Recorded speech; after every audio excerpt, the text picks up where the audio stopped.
Life as a marketer was a relentless race, but I was good at it, really good. My name's Lucy, and by the time I hit 33, I had nailed down almost everything I'd set my sights on, including buying my own place. Only a couple of payments left and the apartment would officially be mine. No time for slowing down, though, not even for romance. That is, until I bumped into Jack. Jack was one of those rare guys who seemed to have popped right out of some dreamy fiction, where chivalry wasn't dead. We met at a local coffee shop, both of us reaching for the last blueberry muffin. He let me have it, but not without securing my number as a trade-off. Smart guy. From then on, it was like a fast-forward montage from a movie. Dates flowed into weekends away, and gifts started appearing on my doorstep, nothing extravagant, but always thoughtful. He had this knack for remembering things I mentioned in passing, my favorite author, that I loved tulips over roses, or how I preferred my coffee. It wasn't long before I was head over heels. And his attachment to his mom? I admired it. He'd call her every day, made sure she had everything she needed. "She's my queen," he'd say, and I saw it as a sign of his loyalty and love. A guy who treated his mom like royalty was bound to treat his wife like a queen, right? Then came the proposal. It was nothing fancy, just us, in our favorite little park. The ring was perfect, simple and elegant, just like I always wanted. I said yes, without skipping a beat.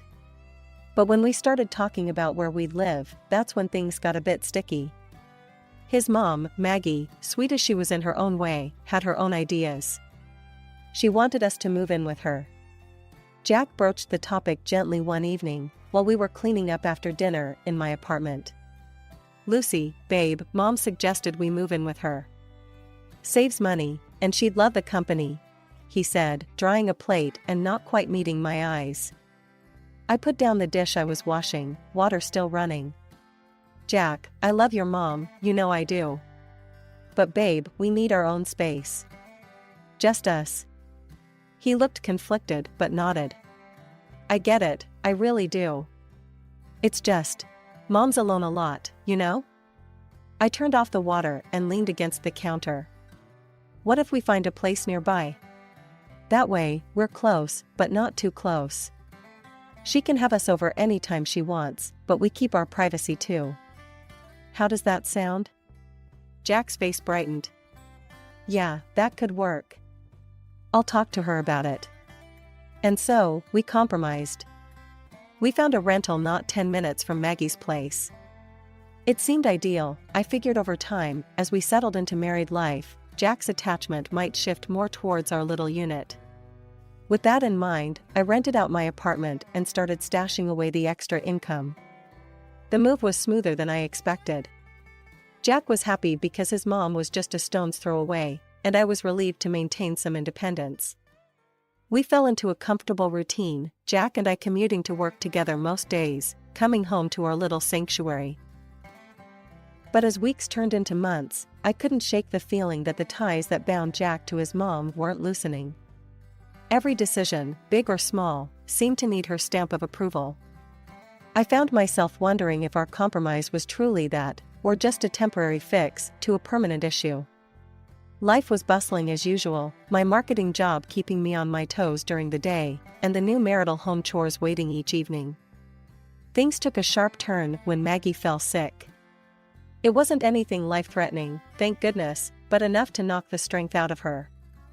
"Lucy, can you check on Mom after work? She's really not feeling well," Jack asked one morning as we were rushing out the door, his face lined with worry. "Of course, I'll swing by and see what she needs," I replied, squeezing his hand. Little did I know, this would become my new routine. Each evening, I'd go straight from the office to Maggie's. She had a specific way she liked things done, especially when it came to her meals. "I can't eat that reheated stuff, it messes with my stomach," she'd complain if I ever dared suggest cooking enough to last a couple of meals. So, I found myself cooking fresh meals daily, her preferred dishes that I slowly mastered. After Maggie recovered, I thought my after-work visits would taper off. I couldn't have been more wrong. She'd grown accustomed to the company and the care. If anything, her demands increased. "Lucy, dear, could you help me with the laundry? And maybe we can order some groceries online," she'd say, her voice always carrying that expectant tone. I did all that and more, picking up her orders, driving her to shops, and every beauty appointment she made. Weekends were no exception. Jack and I spent most of our Saturdays and Sundays at Maggie's, trying to make up for all the family time she missed when Jack's brother cut her off. One particularly exhausting Sunday evening, after a day filled with errands and family gatherings all centered around Maggie's needs, I collapsed on our couch, feeling more like a caretaker than a wife. "Jack, we need to talk," I started, my voice heavy with fatigue. "I love your mom, but I need some space, some time for us." Jack sat beside me, his expression tense. "Lucy, Mom's all alone. You know what happened with my brother. I can't just abandon her. She relies on us." I knew about his brother, how he and his wife had moved away, cutting off all contact with Maggie after their wedding. Torn between my need for independence and my husband's loyalty to his mother, I felt isolated. Yet, seeing Jack so earnest, so committed to not repeating his brother's path, I relented. "Okay, Jack. We'll keep things as they are for now," I conceded, trying to mask my disappointment. "Thank you, babe. I know it's a lot. We'll figure something out, I promise," he said, pulling me into a hug that felt both comforting and confining. As days turned into weeks, my after-work routine remained unchanged. Maggie's house became a second job, one that paid in tired smiles and a sense of duty. My own dreams and desires took a back seat, tucked away like the old novels I no longer had time to read. A year has passed since that conversation, but nothing much had changed. If anything, things got even more intense. Every day after work, my second shift began, cooking, cleaning, running errands for Maggie. By the time I got home each night, I was wiped out. One evening, sprawled on our couch with aching feet propped up, I broached a subject that had been on my mind for a while. "Jack, don't you think it's time we think about having our own little family?" I asked, trying to sound as casual as possible, despite the butterflies in my stomach. Jack's face lit up, a stark contrast to my tired expression. "That's a fantastic idea, babe. Imagine a little one of ours running around. And hey, we could buy a bigger house, move in with Mom to help out. What do you think?" The thought of living permanently under the same roof as Maggie sent a chill down my spine. I was thinking more along the lines of just us, you know? Just our little family. "We can talk about that part later, let's just focus on the baby for now," Jack said quickly, probably sensing my hesitation. I agreed, knowing we needed a serious discussion about boundaries before anything was set in stone. Despite the unresolved living situation, we told Maggie about our plans to try for a baby. Her smile didn't quite reach her eyes. "A baby, huh? That's wonderful. You two will make great parents." Her tone was flat, and I couldn't help but feel a pang of guilt, wondering if she felt like we were trying to replace her with a new family member. But I pushed those thoughts aside, focusing on the future. Months turned into a year, and despite all our hopes and efforts, nothing happened. I followed every health tip I could find, cut out alcohol, ate healthier, hit the gym more. Still, no baby. Worried, I booked an appointment with a specialist to see if something was wrong. Sitting in the sterile clinic, after countless tests, the doctor finally had some answers. "It's unusual, Lucy, but your blood work shows elevated levels of a hormone found in birth control pills. Have you been taking any form of contraceptive?" I stared at him, bewildered. "No, absolutely not. We've been trying to conceive. Why would I take birth control?" The doctor looked just as confused as I felt. "It's definitely odd. If you're sure about not taking any contraceptives, this shouldn't be happening. Sometimes, prescriptions can get mixed up." I thanked him, my mind racing as I left the clinic. The drive home was a blur. How could this be happening? I'd been so careful with everything, checking and double-checking everything I consumed. Did someone tamper with my medication? The idea seemed ludicrous, but desperation and confusion clouded my thoughts. That evening, as per usual, I was at Maggie's house, cleaning up after dinner when I noticed something that made my heart stop. An empty package of birth control pills peeking out from underneath some other trash in the bin. The room spun a little as I pulled it out, examining it. This had to be a mistake. "Maggie, can I ask where these came from?" I said, holding up the blister pack for her to see. My voice was calm, but inside, I was anything but. Maggie glanced over, her face draining of color as she saw what was in my hand. "Oh, those? I don't know, must be old," she stammered, looking anywhere but at me. "That's funny, because it looks recent. And I just found out I'd been having birth control in my system. Been wondering why we couldn't get pregnant," I said, each word sharper than the last, watching her closely. The air felt heavy, thick with tension as Maggie shifted uncomfortably in her chair. "Lucy, you have to understand, Understand what, Maggie? That you've been messing with my life? My marriage?" The shock was giving way to a burning anger, my voice rising despite my attempt to control it. Maggie sighed, a long, weary sound. "It's just, if you had a baby, then you'd stop coming around as much. Jack would stop.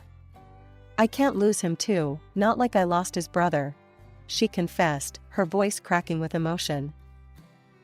"So you decided to play God with my body?" I was incredulous, feeling the sting of betrayal from someone I had trusted, someone I had cared for. "I'm sorry, Lucy. I thought I was protecting my time with my son. That's all." Her apology sounded hollow, doing nothing to cool my anger. I didn't have it in me to argue further. I left her house, a storm of emotions brewing inside me. At home, I waited for Jack, rehearsing the conversation in my head.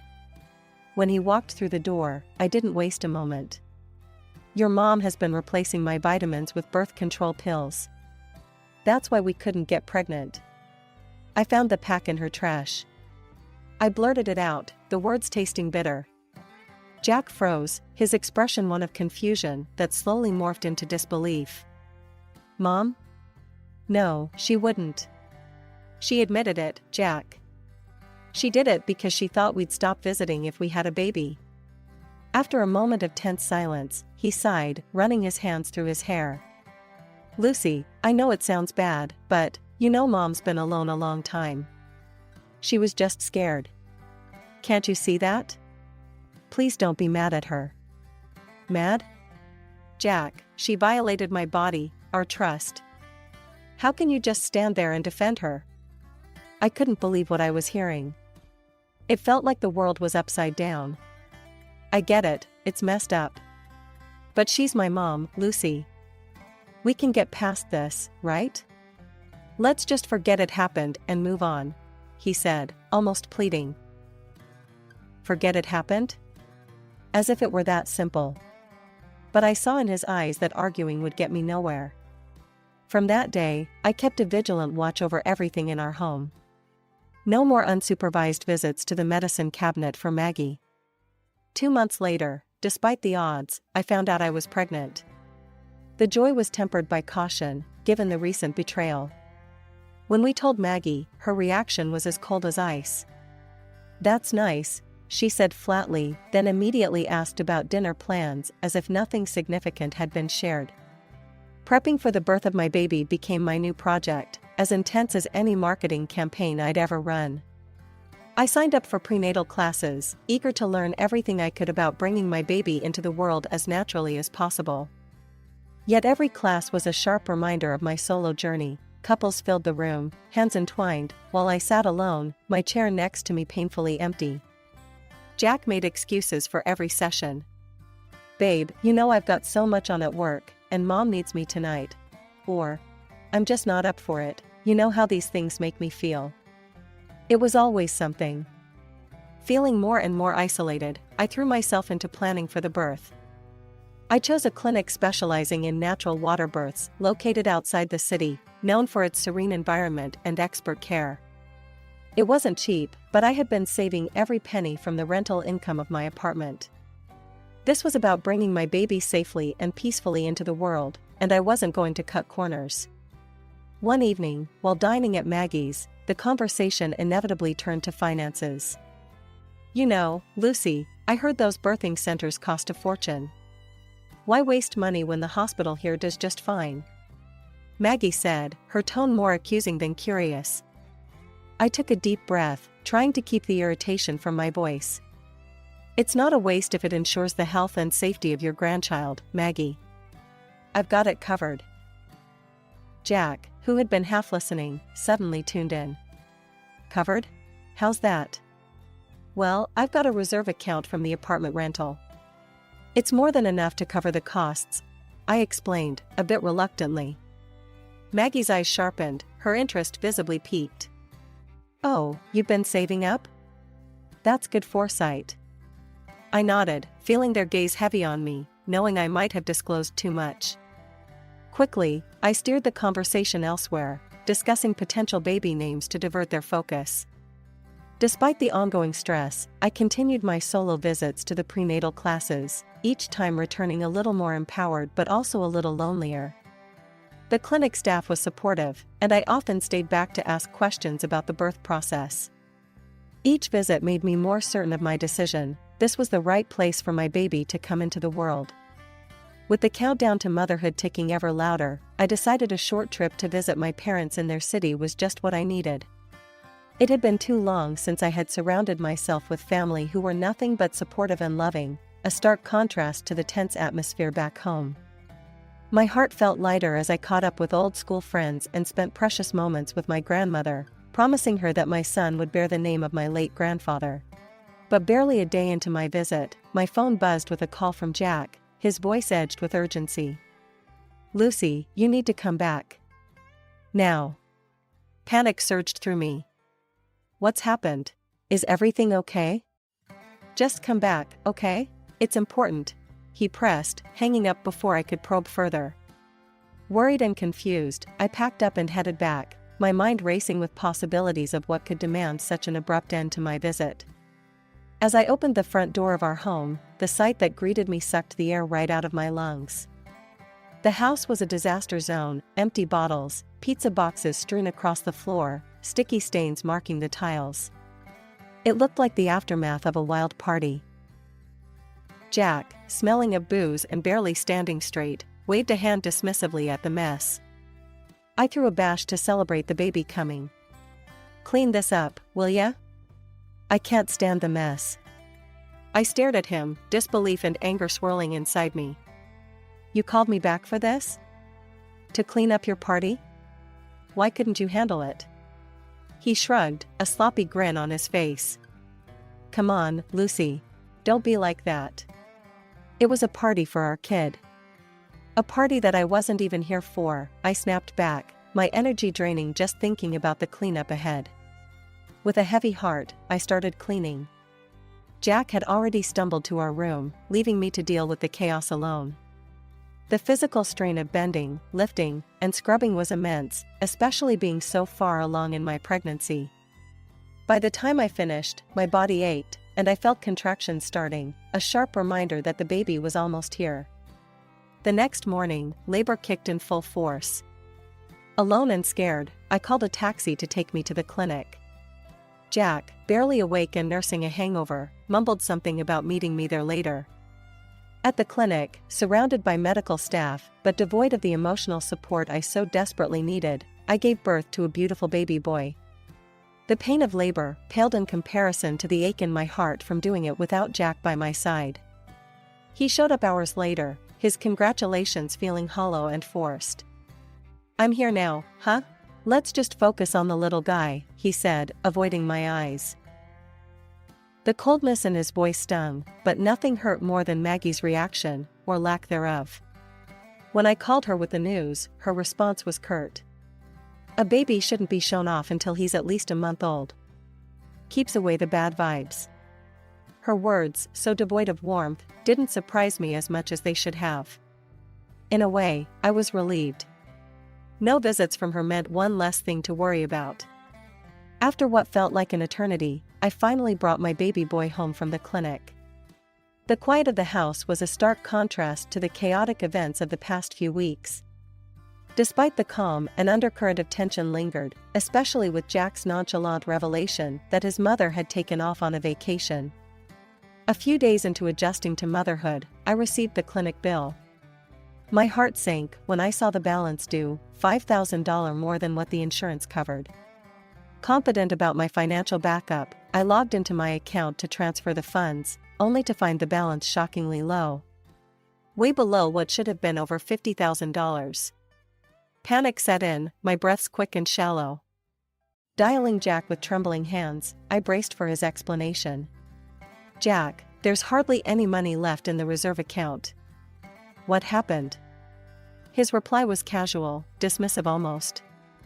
"Oh, yeah, Mom needed some cash for her vacation. You know, to unwind and all." "Jack, are you telling me you gave our savings, over $40,000, to your mother?" "It's our son's future, Jack. How could you?" My voice rose, a mix of disbelief and rising anger. "Babe, come on.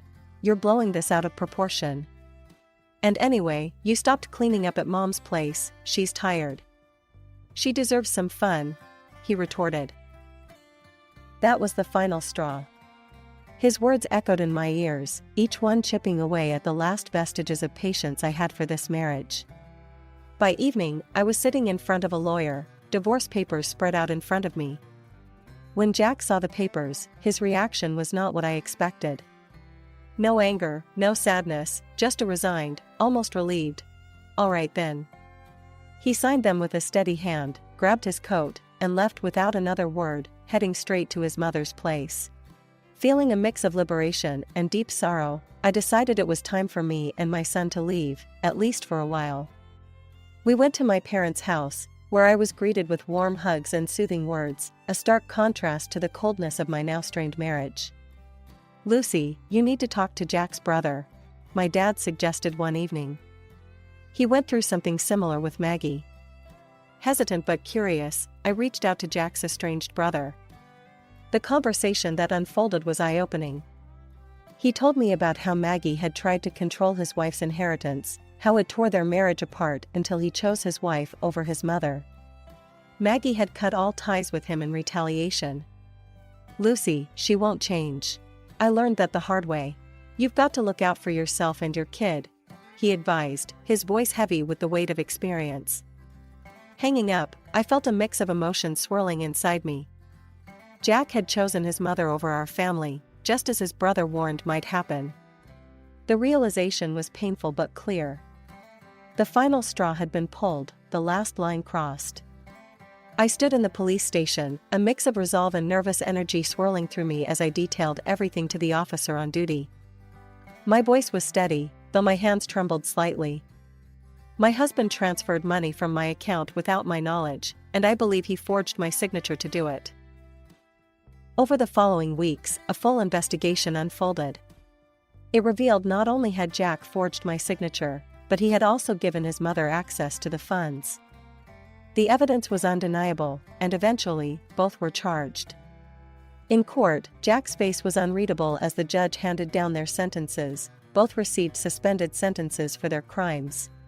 Jack was also ordered to pay alimony for our son, ensuring at least some financial stability for our future.